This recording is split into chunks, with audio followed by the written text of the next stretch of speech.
Hello everyone. तो देख plus two result को नहीं गोटे इंपोर्टाट अपडेट रही आज जे ए सप्ताह युक्त दुई परीक्षा फल। तो प्लस टू रिजल्ट तारीख आसीगला क्यों तारीख में युक्त दुई परीक्षा फल प्लस टू रिजल्ट आसो से विषय आज आम भिडियो आलोचना करवा। तो देख आज संवाद पेपर नहीं गोटे अपडेट रही जे ए सप्ताह युक्त दुई परीक्षा फल आम पढ़ा और जाना। तेणु मुझे तुमको कहबी जे क्यों तारीख में रिजल्ट आसो। चलित सप्ताह युक्त दुई परीक्षा फल प्रकाश पाइब।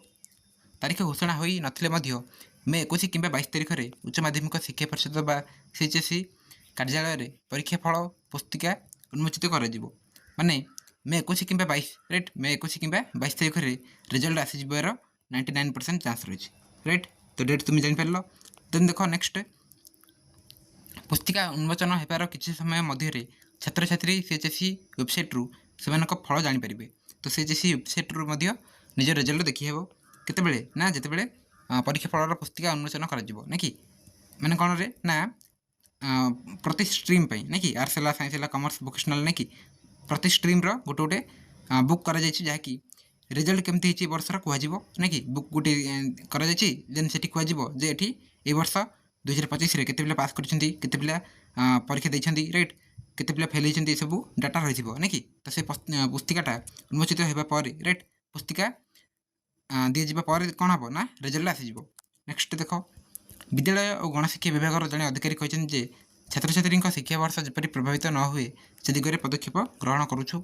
धार्य समय 2 ରୁ 3 दिन विलंब उभय ऑनलाइन और ऑफलाइन मूल्यांकन प्रक्रिया सरी तत्वे त्वरित पदक्षेप ग्रहण सह फल प्रकाश दिगरे पदक्षेप नहीं जाए। फल प्रकाश पूर्व अन्य प्रक्रिया को चूड़ांत रूप दी जाऊँगी ना कि पूरा शेष पर्यायर रही। सीबीएसई और सीआईएसई बोर्ड द्वादश श्रेणी फल प्रकाश पाई सारी।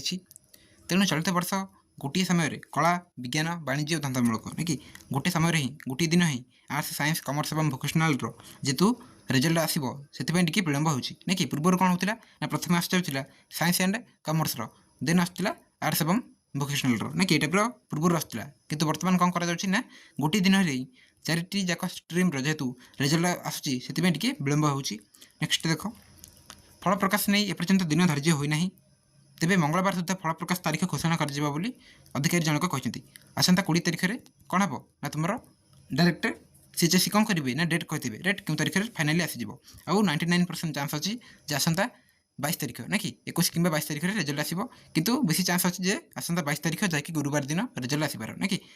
तेन देख चलित वर्ष 2टी पर्यायर अनुष्ठित खाता मूल्यांकन 16,000 अध्यापक अध्यापिका सामिल होते। प्रथम पर्याय मूल्यांकन ऑनलाइन खाता देखार 3,500 ऑफलाइन 4,500 मूल्यांकनकारी रखा से किसी जन अध्यापक अध्यापिका विभिन्न समस्या अंशग्रहण कर फल विज्ञान और वाणिज्य विभाग विषयगुड़िकर ई मूल्यांकन लगी होता 70टी केन्द्र मूल्यांकन प्रभावित होगा सह कला धंदामूलक विभाग उत्तर खाता देखा सामान्य विलंब होता ना कि जेतु टी विलंब होता खाता देखार से रिजल्ट विलंब हो। धार्य समय मध्य किसी गुरुत्वपूर्ण खाता देखा हो पारि नाला। प्रथम पर्याय खाता देखा विलंबित होबार प्रभाव द्वितीय पर्याय उपर पड़ा। एप्रिल 16 ରୁ 28 मध्य 8,000 मूल्यांकनकारी खाता देखार सामिल होते। एवर्ष उभय पर्यायर 24 लाख खाता मूल्यांकन होता जो ऑफलाइन 15 लाख और ऑनलाइन 9 लाख उत्तर खाता रही ना कि। तो टोटाल 24 लाख खाता एथर चेक कर कौन ना टी विलंब हो जेहतु खाता देखार विलंब हो तेणु रिजल्ट बाहर विलंब हो रही कि ए सन्देह नहीं। तो समाज पेपर आज जो अपडेट रही ना कि जो रिजल्ट को नहीं अपडेटेड रही एठू स्पष्ट जना पड़ी जे आसंता देख मुझे कैलेंडर देखा तुमको जे आसंता 20 तारीख ना कि आसंता 20 तारीख में कौन हम ना सीएचएससी किसी अपडेट देवे रिजल्ट को नहीं ना कि रिजल्ट के आसो देन बहुत चांस अच्छी तुम 21 कि 22 ना कि आसंता बुधवार कि गुरुवार दिन रिजल्ट आसपार किंतु मु कहबी जे आसंता 22 तारीख में रिजल्ट आसबार 99% चांस अच्छी राइट जहाँ भी। तो गुरुवार दिन समस्त रिजल्ट आसीज राइट आर्ट्स है साइंस है कमर्स और वोकेशनल ना कि सब स्ट्रीम रिजल्ट गोटे दिन में आसो 22 तारीख में आसबार चांस बहुत एवं समस्ते इजिली देखिपर निज रिजल्ट सीएचएससी ऑफिशियल वेबसाइट राइट कि तुम्हें indiaresults.com जाकि निज रिजल्ट चेक कर ना कि यह नहीं मुझे आगे वीडियो आनी समस्त चैनल सहित जोड़ी हुई रही था।